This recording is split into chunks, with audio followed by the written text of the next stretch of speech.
Hi, I'm Kelli Ellis, American Ambassador for Maison Objet. And I'm Patti Carpenter, Global Trend Ambassador for Maison Objet. And we're here with Christopher from House Tipsters. Bonjour. Bonjour. How are you guys? We're so good. We're really well. Well, I am so excited because you're going to be taking us to Paris in this conversation. Absolutely. You just got back from Maison Objet. We did. Educate our viewers, what is that? Maison Objet is over 20 years old, and it is one of the premier trend shows and trade shows in the world. 3,000 exhibitors at one time over 5 days, twice a year.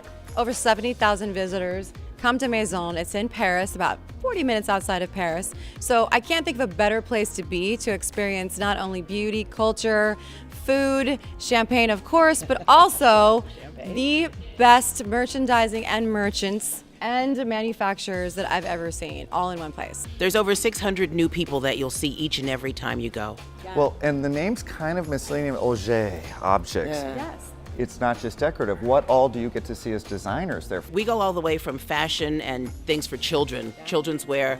We've got every type of objet for home decor. Right. We've got furniture. We've got carpet. I mean, you name it, it's there. We've got things for kitchen and cook and share. Everything. So Maison being home and objects. So we pretty much have covered everything under the roof. Yeah. Well, and we're in the Sunpan showroom. They just gave a terrific lecture recapping their experience there.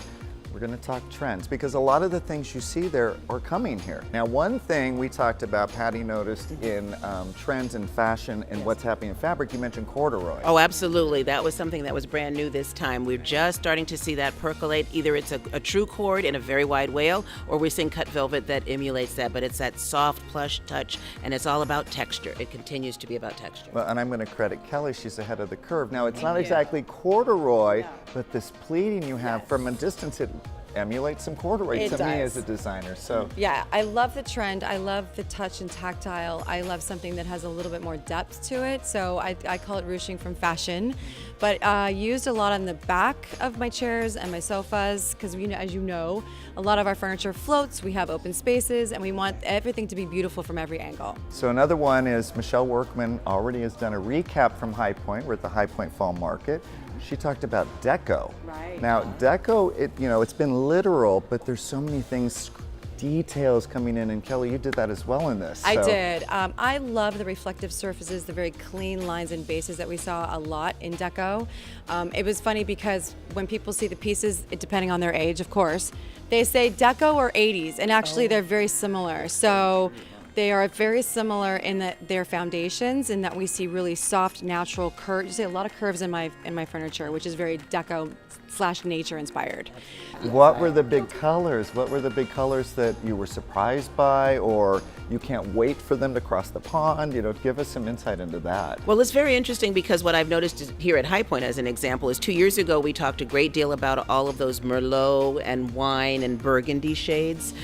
We talked a lot about the jewel tones, and now I'm really seeing that at market here.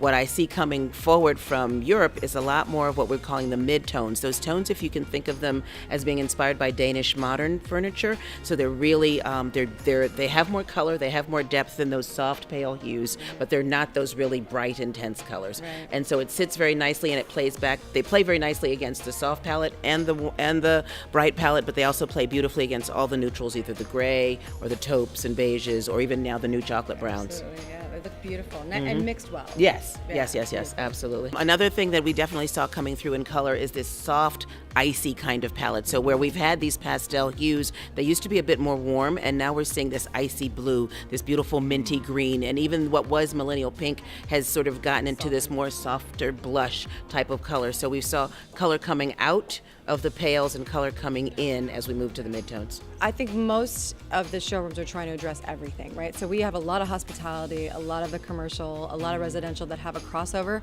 And you think about it, using really great fabrics that are Live Smart fabrics. You think of hospitality as well-wearing, but why wouldn't we want that in residential? Totally. Makes zero Totally. sense. We So there use a lot should of outdoor fabrics That's right. now Indoors. because Indoors. the indoors, Right. outdoor, because the touch has worked. It Better. doesn't feel Well, like that's it. plastic. That's right. Kids and That's right. dogs and That's Right. it. Everything feels better, looks better. Of course you want to use it. You want to be able to use it indoor and outdoor. Why would I not want it to wear? Well, you got to have that purpose. It's about form and function. Right, Yeah, people absolutely. need to have everything. Yeah, we don't Right. want that chair of a piece of Right, so paper. precious. Yeah, Exactly. exactly. Well, speaking of precious, you too. Thank you for taking us on a tour to Paris, Maison Objet, twice a year. Well, thanks for the tour. Of course, thank All you. right, au revoir. Great to see you. Au revoir.